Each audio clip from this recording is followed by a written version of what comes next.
Hey, Michael Gale again here, another video. This video is called The Day of the Lord Will Be the Church's Finest Hour. So we've all been conditioned from day one to think about how the last days are dark and evil and chaos, death, suffering, a day of darkness and gloom, as the prophet Joel says. So let's read that. For the day of the Lord is coming, surely it is near. A day of darkness and gloom, a day of clouds and thick darkness. But does Joel stop right there? No, let's look at the next verse. As the dawn is spread over the mountains, so there is a great and mighty people. That's Joel 2. And so why doesn't anybody talk about what God's doing in the last days? You know, everybody, the beast, the Antichrist, evil, evil, evil. Well, what's God doing? Just hanging out? Just watching? So you see the contrast in Joel there? It says a day of darkness and gloom. And then right after that, it says a great and mighty people like the dawn spread upon the mountains. He's making a contrast here.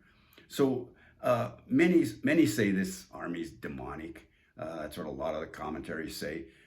And those people, they need to see the dawn spread upon the mountains. I live in the Front Range of Colorado here. I see it all the time. Believe me, the dawn spread upon the mountains is not demonic. It's glorious.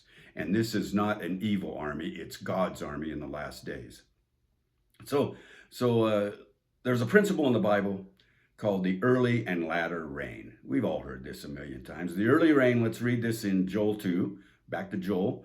So rejoice, O sons of Zion, and be glad in the Lord your God, for he has given you the early rain for your vindication, and he has poured down for you the rain, the early rain and the latter rain as before. The threshing floors will be full of grain, and the vats will overflow with the new wine and oil. So the early rain softens the soil for planting. It's a soft rain, and it softens the soil for planting and then the germination of the seeds. These are soft rains. That's the early rain in Israel. The latter rain brings the field to maturity for harvest. And it's a hard rain, a pounding rain. And so listen to this. Between the early and late rain, there is a long dry spell. No rain. So we know that the new covenant in the blood of Messiah was birthed with the early rain. This is Acts chapter 2. Peter quoted Joel in his sermon, his Pentecost sermon in Acts chapter 2. He quotes Joel. And this is the promise of the Spirit. It will come about after these days that I will pour out my Spirit on all mankind, and your sons and daughters will prophesy, your old men will dream dreams, that's me, your young men will see visions, even on the male and female servants I will pour out my Spirit in those days. Now these verses come just right after Joel prophesies the early and late rain. So the outpouring of the Holy Spirit at Pentecost created the church. 3,000 people got saved. This was the planting and germination of the gospel. The early rain came with great signs and wonders, power and authority. People saw the manifestation of the Holy Spirit in power and got saved by the thousands. During the early rain, the disciples performed all the miracles we read about in the book of Acts. Then gradually, the early rains ceased. That's what early and late rains, the early rain ceased. The power and authority that the disciples operated in dried up, just like the ground in Israel dries up at the beginning of the long, dry season. This dry spell has been the condition of most of the nearly 2 millennium of the church age that followed. This is the long, dry spell between the early and late rains that we're in right now. Of course, there's always pockets of outpouring and like the Welsh revival in Azusa Street. I've read all the books on the Welsh revival in Azusa Street, and they're foreshadows of the good things to come. But in the last 2,000 years of the church age, let's be honest, there's been nothing like the book of Acts. Now for the latter rain. I need to go back to Daniel 9:27 for a minute. I've already done 3 messages on this verse, but I need to refresh us on the first part mainly right now. And he will confirm the covenant with the many for 1 week. Okay? The established narrative on this verse is the Antichrist will make a peace treaty with Israel, And the word, let's look at this again. This is a refresher. The word in the Hebrew for confirm means to strengthen or enhance. No one is making or creating anything. The word make and create is not in the Hebrew. So quit saying somebody's going to make a peace treaty. It's not in the Hebrew. The he is strengthening an existing covenant. The word in Hebrew for many, he strengthens the covenant with the many. All right? The word for many is great in number. This is prophesying in the last days. Israel has the least number of people on the planet. How can the many be Israel? It's not Israel, it's the church. And in the book of Daniel, when God is talking to Daniel, Israel is referred to as your people. And then when Daniel is talking to God, Israel is referred to as your people.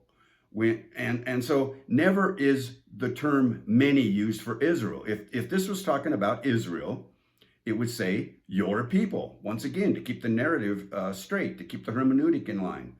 And so this verse is actually prophesying the latter rain outpouring on the church in the last days. There's no other way to translate this.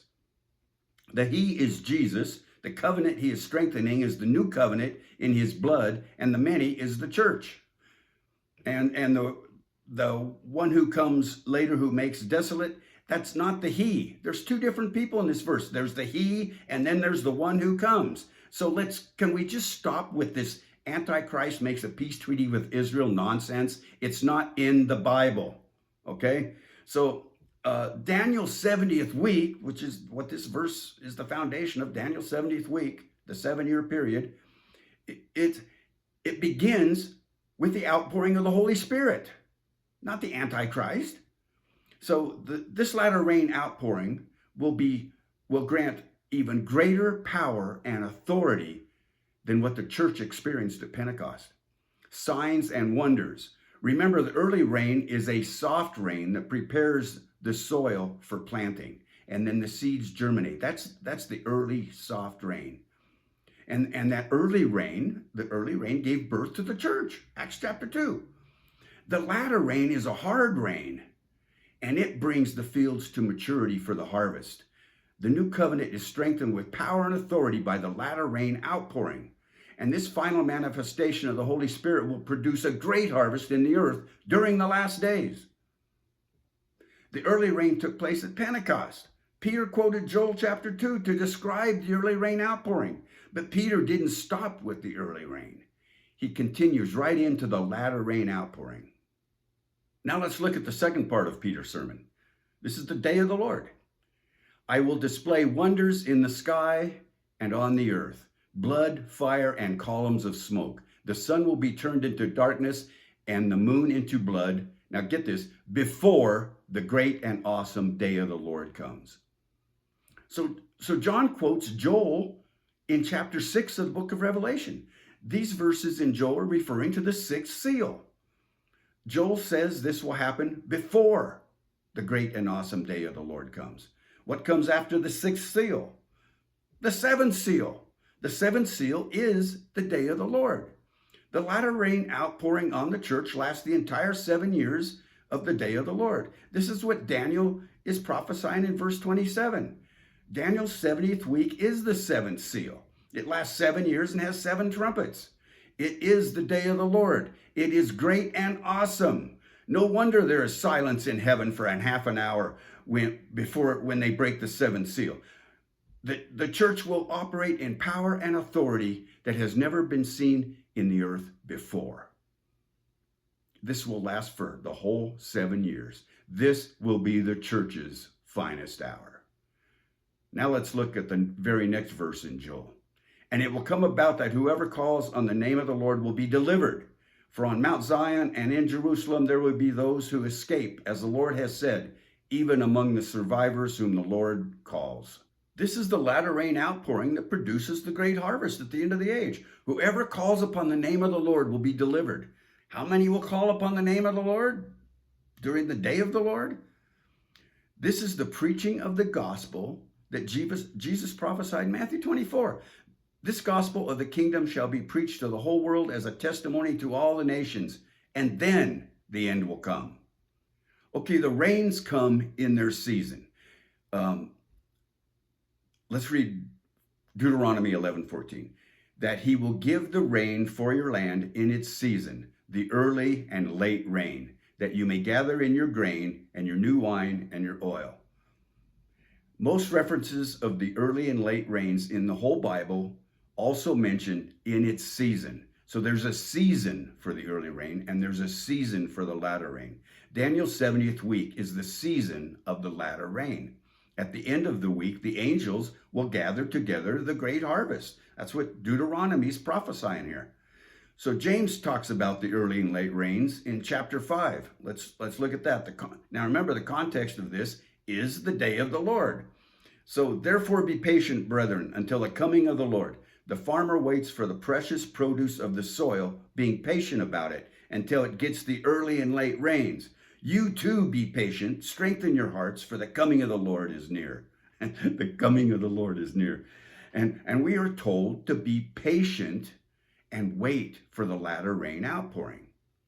Okay, now I have to say this. Many in the church are going to miss this. Many in the church will shun the latter rain outpouring.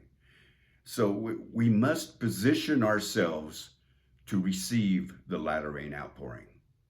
This outpouring will probably not look like anything we've seen before. It's going to be completely different. It's the hard pounding rain versus the soft, gentle rain. And it will come in times of trouble. And it will come with great power and authority. Many in the church will oppose this outpouring. That's Laodicean Christianity, the progressive theology of the last days will oppose this outpouring. They'll miss it. And that is why James says to strengthen our hearts, for the day of the Lord is near. We don't want to miss this. Position yourself for the outpouring of the latter rain. And Lord, may we all experience the latter rain outpouring in the days ahead. Now, don't forget my blog, endtimebibleprophecy.com, and my two books, The Two Witnesses and The Harlot of Babylon, on Amazon. And we'll talk more about this in the next videos. And so, shalom.